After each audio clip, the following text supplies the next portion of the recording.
अस्सलाम वालेकुम, कैसे हैं आप सब। तो आज हम स्टार्ट करने जा रहे हैं एक्सरसाइज 9B का क्वेश्चन नंबर 1। तो मेरे पास ये थिंक न्यू सिलेबस मैथमेटिक्स की बुक 1 है और उसका ये चैप्टर नंबर 9 चल रहा है। मैंने इस चैप्टर के नेम से एक सेपरेट प्लेलिस्ट बनाई हुई है, उसका लिंक भी नीचे डिस्क्रिप्शन में दिया हुआ है ताकि आप लोगों को इस चैप्टर से रिलेटेड तमाम सॉल्यूशंस एक जगह पर आसानी से इसी प्लेलिस्ट में मिल सकें। इसके अलावा आपको डिस्क्रिप्शन में मेरे सोशल अकाउंट्स के लिंक यानी मेरी फेसबुक प्रोफाइल, मेरी इंस्टाग्राम प्रोफाइल और मेरा ईमेल आईडी भी मिल जाएगा। आप इन्हीं अकाउंट्स के थ्रू अपने क्वेश्चंस को, सजेशंस को मुझ तक भी पहुंचा सकते हैं। तो स्टार्ट करते हैं क्वेश्चन नंबर 1 को। इसके टोटल 4 पार्ट्स हैं, चारों के चारों पार्ट्स में स्क्रीन पे लिख चुका हूं। पहले हम स्टार्ट करते हैं पार्ट नंबर ए से। तो यहाँ पे लिखा हुआ है a typist types 1800 words in 1 hour. तो आपको ये बताया जा रहा है कि एक टाइपिस्ट है जो कि 1800 वर्ड्स को टाइप कर लेती है इन 1 आवर, 1 घंटे में। आगे लिखा हुआ है find the number of words that she can type पर मिनट। तो आपने ये बताना है कि यही सेम टाइपिस्ट कितने वर्ड्स टाइप कर लेंगी पर मिनट में। पर मिनट से मुराद होता है 1 मिनट, यानी हमने ये निकाल कर बताना है कि ये टाइपिस्ट 1 मिनट में कितने जो है वर्ड्स टाइप कर सकती हैं अगर ये 1800 वर्ड्स जो है 1 घंटे में टाइप कर लेती हैं। तो स्टार्ट करते हैं। तो इस तरह के क्वेश्चन में जो डाटा आपको गिवन होता है हम उसी से स्टार्ट लेते हैं। तो आपको डाटा यहाँ पर ये गिवन है कि ये टाइपिस्ट 1800 वर्ड्स को टाइप कर रही है इन 1 आवर, 1 घंटे में। तो मैंने इसको शॉर्ट फॉर्म में इस डाटा को इस तरीके से यहाँ पर लिख दिया है। अब देखिए आपको क्या रिक्वायर्ड है। आप तो ये चाहते हैं कि ये जान पाएं कि 1 मिनट में, पर मिनट से मुराद है 1 मिनट, ये 1 मिनट में ये टाइपिस्ट कितने वर्ड्स टाइप कर लेंगी। अब यहाँ पे जो टाइम का यूनिट है वो ओवर है और आपको जो चीज चाहिए वो पर मिनट के हिसाब से चाहिए, तो इसलिए आपने इस ओवर को भी मिनट में कन्वर्ट करना है। और 1 ओवर किसके इक्वल होता है ये आप जानते ही हैं कि 1 घंटे में 60 मिनट होते हैं। 1 ओवर जो होता है बेसिकली वो 60 मिनट्स के इक्वल होता है। इसलिए आप इस पूरी चीज को इस तरह चेंज करके लिख सकते हैं कि ये टाइपिस्ट 1800 वर्ड्स को टाइप कर लेती है। 1 ओवर की जगह पे आप लिख देंगे 60 मिनट्स। अब देखें आपने टाइम को मिनट्स में यहां पर लिख लिया। अब हम बता सकते हैं कि पर मिनट में ये कितने जो है वर्ड्स टाइप कर रही हैं ये टाइपिस्ट। अब देखें हमें चाहिए क्या, पर मिनट से मुराद है 1 मिनट। हम चाहते हैं यहां पर 60 की जगह पर क्या आ जाए, 1 आ जाए। तो अगर आपको किसी भी नंबर की जगह पर 1 बनाना हो तो आपने बस एक रूल याद रखना है कि जहां पर आपने 1 बनाना हो वहां पर जो नंबर पहले से लिखा होगा आपने उस नंबर को उसी सेम नंबर पर डिवाइड कर देना होता है। जैसे आपको यहां पर 60 मिनट का डाटा नहीं चाहिए, आपको ये चाहिए कि 1 मिनट में ये कितने वर्ड्स टाइप कर रही हैं, तो यहां पे आपको 1 मिनट चाहिए। तो 60 को अगर आपने 1 बनाना है तो आपने इसी 60 को इसी सेम नंबर यानी 60 से ही डिवाइड कर देना है, और जिससे यहां पर डिवाइड करेंगे उसी से इसके पैरेलल जो डाटा लिखा होगा उसको भी सेम नंबर से ही डिवाइड करेंगे। अगर यहां पे 60 से किया है तो यहां पर भी आप किससे करेंगे, 60 से ही करेंगे। अब इससे फायदा क्या होगा, इससे फायदा ये होगा कि 60 से कैंसिल आउट हो जाएगा, तो यहां पे कुछ नहीं बचेगा, तो ये बचेगा 1। तो ये हो जाएगा एक तरह का 1 मिनट। यानी आपको अब डाटा पता चलेगा, ये चीज पता चलेगी कि 1 मिनट में ये टाइपिस्ट कितने वर्ड्स टाइप कर रही हैं। अब यहाँ पे इस चीज को आप वैसे उतार लें 1800 डिवाइडेड बाय 60, और ये बाकी भी डिस्क्रिप्शन जो है मैं साथ वैसे ही उतार रहा हूं। तो देखिए अब ये आपको जो नई, ये आपके पास जो कह लें एक्सप्रेशन कह लें या नया जो ये आपको डिस्क्रिप्शन है आपको क्या बता रही है, ये आपको ये बता रही है कि 1 मिनट में ये टाइपिस्ट कितने वर्ड्स टाइप कर लेगी। तो ये 1 मिनट से मुराद पर मिनट ही है। तो अब आप यहां पर आसानी से लिख सकते हैं कि नंबर ऑफ वर्ड्स, मैं इसको शॉर्ट फॉर्म में लिख रहा हूं, number of words that she can type पर मिनट। पर मिनट से मुराद 1 मिनट। 1 मिनट में कितने वर्ड्स टाइप कर लेगी वो आप ऊपर निकाल ही चुके हैं। वो कितने हैं, वो हैं 1800 डिवाइडेड बाय 60। तो आप इसी चीज को यहां पे लिखेंगे 1800 डिवाइडेड बाय 60, और ये 0 0 से कट जाएगा तो ऊपर बचेगा 180 और नीचे बचेगा सिर्फ 6, और 6 1 टाइम्स 6 होता है, 6 30 टाइम्स 180 होता है, तो यहाँ पे आ गया 30। इसका मतलब ये टाइपिस्ट 30 वर्ड्स जो है 1 मिनट में टाइप कर लेगी। यही आपने फाइंड आउट करके दिखाना था। तो आपने इस तरीके से पहले डाटा लिखना है, जहां पर आपको 1 बनाना होगा वहां पर जो पहले से नंबर लिखा होगा उसको उसी नंबर पर डिवाइड कर देना है, और उसके पैरेलल जो वैल्यूज लिखी होंगी, जो डाटा लिखा होगा उसको भी सेम नंबर से डिवाइड कर देना है। इस तरीके से आपको एक चीज की वैल्यू, और हमारे केस में आप कह सकते हैं 1 मिनट की वैल्यू पता चल जाएगी, तो वही आपको रिक्वायर्ड होगी। अगर आपने यहाँ पे 1 बना लिया और 1 के अलावा किसी और लिहाज से आपको वैल्यू चाहिए हो तो वो भी आप बड़ी इजीली मल्टीप्लाई करके यहाँ पर बना सकते हैं। तो इसलिए आपने इस तरीके से चीजों को फॉलो कर लेना है। तो ये तो हो गया हमारे पास इसका ए पार्ट। अब चलते हैं इसके बी पार्ट पे। तो बी पार्ट में भी हमने चीजों को इसी तरीके से हैंडल करना है। तो यहां पे लिखा हुआ है if $120.99 is charge for 654 units of electricity used. तो आपको यहां पे कहा जा रहा है कि अगर 120.99 डॉलर्स चार्ज किए जाते हैं कि 654 यूनिट्स अगर आप बिजली के यूज करें, यानी अगर आप 654 यूनिट्स इलेक्ट्रिसिटी के यूज कर रहे हैं तो आपको इतने पैसे, इतने डॉलर्स में पैसे चार्ज किए जाते हैं, ये आपको यहां पर बताया जा रहा है। तो आगे लिखा हुआ find the cost of 1 unit of electricity. देखिए यहां पे भी 1 का ही जिक्र आया है, जिस तरह ऊपर पर मिनट था, पर मिनट से मुराद होता है 1 मिनट, यहां पे भी एक तरह का यही चीज आया है कि आपने कॉस्ट बतानी है 1 यूनिट ऑफ इलेक्ट्रिसिटी की, कि 1 यूनिट की कॉस्ट कितनी होगी। तो अगेन यहां पे जो डाटा हमारे पास गिवन है हम पहले उसी को लिखेंगे। तो हमारे पास क्या लिखा हुआ 120.99 इज चार्ज फॉर 654 यूनिट्स। तो मैं यहां पे इसी को शॉर्ट फॉर्म में लिखूंगा कि 120.99 dollars is charged for 654 units. अब आपने क्या फाइंड आउट करना है, पहले इसको देखें। आपने तो फाइंड आउट करना है कॉस्ट को, किसकी कॉस्ट को, 1 यूनिट की कॉस्ट को, कि 1 यूनिट कितना कॉस्ट करता है। तो आप देखें यहां पर जो 654 लिखा हुआ है इसकी जगह पर आपको 1 बनाना है। जिस तरह ऊपर आपने 1 बनाना था, इसी तरीके से यहां पर भी आप देखें आपको 654 यूनिट्स की कॉस्ट नहीं चाहिए, ये एक तरह की आपके पास क्या है, कॉस्ट है ना। तो यहां पर आपको 654 यूनिट्स की कॉस्ट नहीं चाहिए, आपको 1 यूनिट की कॉस्ट चाहिए। इसके लिए आपको 654 को 1 बनाना पड़ेगा। और मैंने आपको अभी बताया किसी भी नंबर को 1 बनाना हो तो वहां पर जो नंबर पहले से लिखा हुआ करेगा आपने उस नंबर को उसी सेम नंबर पर डिवाइड कर देना है। तो मैं यहां पर भी 654 को 654 पर ही डिवाइड कर दूंगा, और जिस नंबर से यहां पर डिवाइड करेंगे उसके पहले जो डाटा लिखा होगा उधर भी उसी सेम नंबर से डिवाइड करेंगे। तो यहां पर भी मैं 654 से डिवाइड करूंगा। तो ये क्या चीज बन जाएगी, यहां पे तो ये चीज आ जाएगी, ये कॉस्ट ही है 120.99 डॉलर डिवाइडेड बाय 654। आगे आप लिख सकते हैं इज चार्ज्ड फॉर, और ये सेम होने की वजह से ये इससे कट जाएगा, जब ऊपर नीचे कट जाते हैं तो यहां पे सिर्फ बचेगा 1। तो 1 यूनिट यहां पे आ गया 1 यूनिट। इसका मतलब आपने ये चीज फाइंड आउट कर ली कि 1 यूनिट जो है इलेक्ट्रिसिटी का उसके लिए चार्ज किया जाएगा इतने डॉलर, इतने पैसे। तो आपने 1 यूनिट की एक तरह की कॉस्ट निकाल ली। तो अब आप बड़ी आसानी से यहां पे लिख सकते हैं कि कॉस्ट जो है ऑफ 1 यूनिट वो क्या होगी, वो आपने यहां पे निकाली हुई है। जस्ट इसी चीज को कोट कर दें, ये कॉस्ट को रिप्रेजेंट कर रहा है, वो है 120.99 डिवाइडेड बाय 654। तो इसको मैं यहां पर सॉल्व कर देता हूं जल्दी से, आपको डिवीजन में पहले करवा भी चुका हूं। तो 120.99 डिवाइडेड बाय 654 करें तो आपके पास आ रहा है 37/200। तो ये एचडी वाला बटन कैलकुलेटर में दबाएंगे तो आपके पास आंसर आ जाएगा 0.185।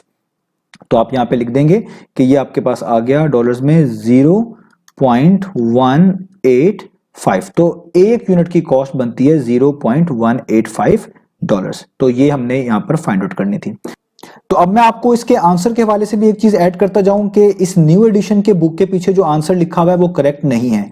यही सेम क्वेश्चन इसके पुराने एडिशन में यानी D1 के पुराने एडिशन में मौजूद था और वहां पे इसका आंसर राउंड ऑफ करके 0.19 डॉलर लिखा हुआ था और हमारा भी इसका राउंड ऑफ करें तो 0.19 ही बनता है। अगर आप देखें ये हमारा फर्स्ट सिग्निफिकेंट फिगर है, ये सेकंड सिग्निफिकेंट फिगर है। अगर हम 2 सिग्निफिकेंट फिगर तक जाएं तो इस सेकंड सिग्निफिकेंट फिगर के बिल्कुल राइट पे आप देखें तो जो लास्ट डिजिट है वो 5 है। तो अगर इस तरीके से लास्ट डिजिट 5 या 5 से बड़ा हो तो आप जानते हैं उससे पिछले डिजिट में हम 1 ऐड कर देते हैं। तो हम यहां पे इसको आंसर के तौर पे यूं भी लिख सकते हैं 0.1 और 8 में जब 1 ऐड करेंगे ये हो जाएगा 9। तो ये एक तरह का आप कह लें मैंने इसको 2 डेसिमल प्लेस तक राउंड ऑफ करके लिख लिया तो 0.19 डॉलर बनता है। तो ये दोनों आंसर ठीक है। अगर आपने ये फाइंड आउट किया ये भी ठीक है, ये फाइंड आउट किया ये भी ठीक है। तो बुक के पीछे जो लिखा हुआ है इस न्यू एडिशन के वो गलत लिखा हुआ है। तो जो पुराना एडिशन था उधर यही आंसर कोट किया हुआ है 0.19 डॉलर, वो आप अपनी सेटिस्फेक्शन के लिए चेक भी कर सकते हैं। तो ये आंसर बिल्कुल ठीक है, चाहे आप फर्स्ट वाला निकाल लें या इसको ये 2 डेसिमल प्लेस तक राउंड ऑफ करके 0.19 डॉलर लिख लें,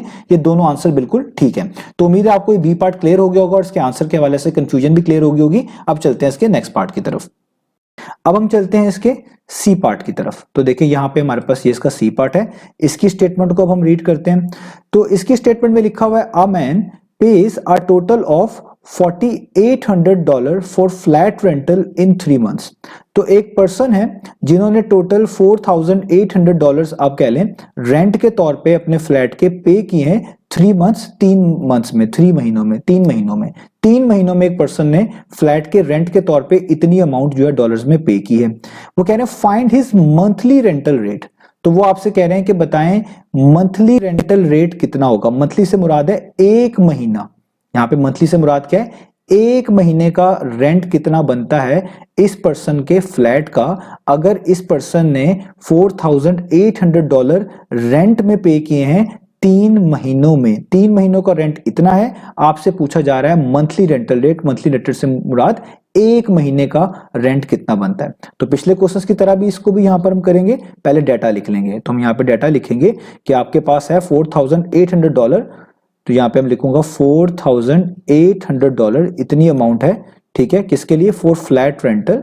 ऊपर से उतार लेंगे for flat rental, for flat rental in 3 months, in 3 month. तो 3 महीनों का किराया आप कह लें जो इस पर्सन ने पे किया है वो है $4,800। अब आपको क्या चाहिए, आपको तो चाहिए मंथली रेंटल रेट, एक महीने का किराया। तो इसका मतलब आपको यहाँ पर 3 मंथ्स की जगह पर 1 चाहिए, एक मंथ का डाटा चाहिए। तो यहाँ पे देखें 3 की जगह पे आपको क्या बनाना पड़ेगा, 1। और अभी मैं आपको समझाता आ रहा हूं, जिस नंबर को आपने 1 बनाना हो, तो जहां पर आपने 1 बनाना हो वहां पे जो नंबर पहले से लिखा होगा उस नंबर को अपने आप ही पर, यानी अपने जैसे नंबर पर डिवाइड करवा देना है। तो यहाँ पे आपने इस 3 को 1 बनाना है, तो यहाँ पर भी आप 3 से डिवाइड करवा दें, और इसके पैरेलल जो भी डाटा लिखा होगा, ये जो आपके पास यहाँ पे रेंट लिखा हुआ है टोटल, इसको भी आप किस पे डिवाइड करा देंगे, 3 पे करवा देंगे।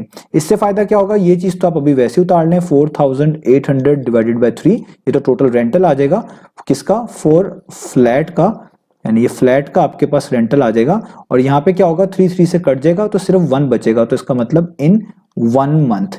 तो एक महीने का जो रेंट बनेगा वो आपने एक तरह का निकाल लिया, वो कितना बनेगा, 4800 यानी $4,800 डिवाइडेड बाय 3। तो आप यहाँ पे आसानी से लिख सकते हैं कि जो मंथली आपके पास मंथली रेंटल रेट आ रहा है वो कितना आ रहा है, वो इसी चीज को आप लिखेंगे एक महीने का, वो है 4,800 डिवाइडेड बाय 3। तो आप 4,800 को किस पे डिवाइड कर दें, 3 पे डिवाइड कर दें। और 4,800 को आप 3 पे डिवाइड करेंगे तो बड़ा इजीली हो सकता है, 3 1 टाइम्स, और 3 को 1,600 से करें तो 4,800 आता है। तो आपके पास वैल्यू आ जाएगी डॉलर्स में 1,600। तो इसका मतलब मंथली रेंटल रेट कितना आ गया, $1,600, यानी ये पर्सन एक महीने का जो रेंट दे रहा है वो $1,600 बनता है। ये हमने इसका सी पार्ट भी कर लिया। अब चलते हैं हम इसके डी पार्ट की तरफ। तो डी पार्ट में आप देख सकते हैं यहाँ पे लिखा हुआ है, if the mass of a metal bar which is 3.25 metre long is 15 kilogram. तो हमें एक जो है मैस बताया जा रहा है एक मेटल बार का, जिसकी जो लेंथ है वो 3.25 मीटर है और वो 15 किलोग्राम उसका मैस है। लेंथ जो है 3.25 मीटर है इस मेटल बार की, और इस मेटल बार की जो लेंथ है जो कि 3.25 मीटर है, इसका मैस जो है वो 15 किलोग्राम है, ये आपको बताया जा रहा है। आगे लिखा हुआ फाइंड इट्स मैस पर मीटर। तो आपसे वो कह रहे हैं कि आपने मैस निकाल के दिखाना है पर मीटर। पर मीटर से मुराद है 1 मीटर का, यानी आपको ने ये बताना है कि 1 मीटर का मैस कितना होगा, ये आप यहाँ पे आपसे पूछा जा रहा है। यानी 3.25 मीटर की लेंथ का मैस 15 किलोग्राम आपको बता दिया गया है, और आपसे ये पूछा जा रहा है कि 1 मीटर का मैस कितना होगा। तो हमारे पास जो डाटा गिवन है इसी से हम स्टार्ट लेंगे। तो हमारे पास यहाँ पे डाटा गिवन है 3.25 मीटर की अगर लेंथ हो यानी लॉन्ग हो, तो वो होता है 15 किलोग्राम उसका मैस। तो ये आप चीज याद रखिएगा, ये मैस वाला सेक्शन है, ठीक है, और ये उसकी लेंथ वाला सेक्शन है एक तरह का, ठीक है। अब आपको क्या चाहिए, आपको तो मैस चाहिए, आपको ये मैस फाइंड आउट करना है, लेकिन किसके लिहाज से, पर मीटर के लिहाज से। पर मीटर का मतलब 1 मीटर के लिहाज से आपने ये बताना है 1 मीटर का मैस कितना बनता है। तो बेसिकली इधर जो मीटर्स लिखे हुए हैं इसको आपने 3.25 मीटर को कन्वर्ट करना है 1 में, यानी यहाँ पे 1 मीटर लिखा होना चाहिए, तब आपको पता चलेगा कि उसका कितना मैस बनता है। यहाँ पे तो अभी 3.25 मीटर का मैस बताया जा रहा है, तो इसका मतलब इस आपने 3.25 मीटर को 1 मीटर बनाना है, तो इस नंबर को आपने 1 बनाना है। तो किसी भी नंबर को 1 बनाना, ऊपर समझाता आ रहा हूं, उसकी उस जगह पर जो नंबर पहले से लिखा होगा उसी नंबर को अपने आप ही पर उसी जैसे नंबर पर डिवाइड करवा देना है, इधर भी और उसके पैरेलल जो भी डाटा लिखा होगा उधर भी। तो हमने इस 3.25 को अगर 1 बनाना है तो मैं इसी को डिवाइड करवा दूंगा 3.25 से इधर भी, और ये जो 15 लिखा हुआ है इसको भी मैं डिवाइड करवा दूंगा 3.25 से। इससे क्या फायदा होगा, ये इससे कट जाएगा और यहाँ पे सिर्फ आ जाएगा 1, तो ये हो जाएगा 1 मीटर लॉन्ग, कि 1 मीटर लॉन्ग अगर ये मेटल बार हो तो इसका मास कितना बनता है, वो बनता है 15 डिवाइडेड बाय 3.25 किलोग्राम। तो आपको पता चल गया मास पर मीटर। अब आप आसानी से बता सकते हैं कि मास पर मीटर का मतलब 1 मीटर था, यहाँ पे ये 1 मीटर का डाटा यहाँ पर उसके आगे लिखा हुआ है, तो वो बनता है 15 डिवाइडेड बाय 3.25 किलोग्राम। तो इसको हम जल्दी से सॉल्व कर लेते हैं कैलकुलेटर की मदद से। आप इसको वैसे भी कर सकते हैं, इजी है डेसिमल खत्म करके। तो 15 डिवाइडेड बाय 3.25 करेंगे तो आपके पास ये 60 डिवाइड बाय 3 आता है। तो आप कैलकुलेटर में शिफ्ट और ये वाला बटन दबाएंगे तो ये मिक्स फॉर्म में आ जाएगा, शिफ्ट वाला बटन और ये SD वाला बटन। तो ये आ रहा है 4 होल 8/13। आप ये भी लिख सकते हैं 4 होल 8/13 किलोग्राम। ये आंसर भी इसका ठीक है। और अगर आप डेसिमल में लिखना चाहें तो इसी बटन को प्रेस करें तो ये आ रहा है 4.615। तो मैं यहाँ पे अगर लिखूं 4.615, इसको आप 3 सिग्निफिकेंट फिगर तक राउंड ऑफ करके भी लिख सकते हैं। ये पहला सिग्निफिकेंट फिगर, ये दूसरा, ये तीसरा, और तीसरे के राइट पे आप देखें जो डिजिट है वो 5 है। 5 या 5 से बड़ा डिजिट हो तो पिछले डिजिट में 1 ऐड कर देते हैं। तो ये 1 में 1 ऐड करेंगे 2 बन जाएगा, यानी आप इसको 3 सिग्निफिकेंट फिगर तक राउंड ऑफ करके 4.62 किलोग्राम भी लिख सकते हैं। ये 3 सिग्निफिकेंट फिगर तक का आंसर है। तो ये हमारे पास आ गया मास पर मीटर। तो इस तरीके से इन क्वेश्चंस को हमने करना था। तो उम्मीद है आपको ये क्वेश्चन समझ आए होंगे। इंशाल्लाह हम नेक्स्ट वीडियो में मिलेंगे बाकी सॉल्यूशंस के साथ।